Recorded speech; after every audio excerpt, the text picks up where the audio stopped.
So what I want to go over with you now is the first piece of our three-step spinal rejuvenation system.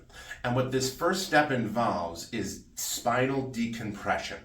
Now when you have an L4, L5, L5S1 disc, the vertebrae, which look just like this, wind up having some compression. And instead of looking like this, once you've had that L4, L5 disc degeneration, it'll look more like my friend over here. You might notice that there's not as much space right here. That's where the disc is. You can even start to develop some osteoarthritis.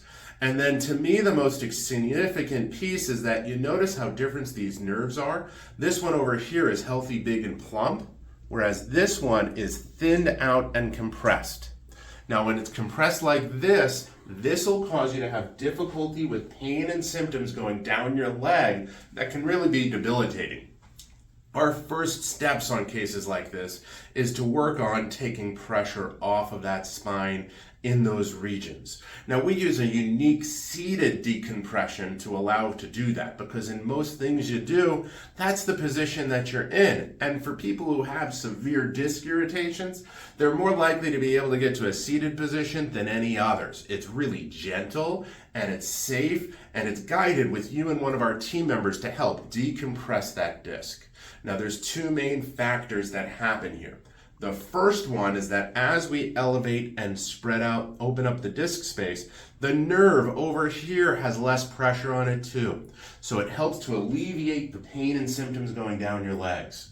The second thing, which is super cool to me, is that we allow the disc to get nutrients the way that it should. Now the way that discs wind up getting nutrients is through something called imbibition.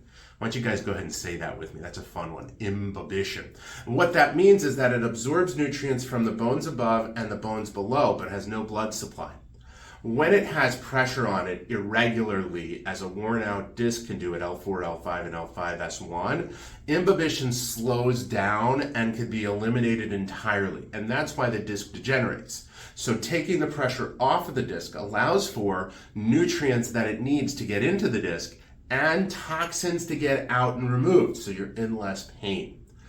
That's some of the reasons why we use decompression as one of the first steps in our rejuvenative system to get the discs to get healthy again and for you to get back to the life that you want.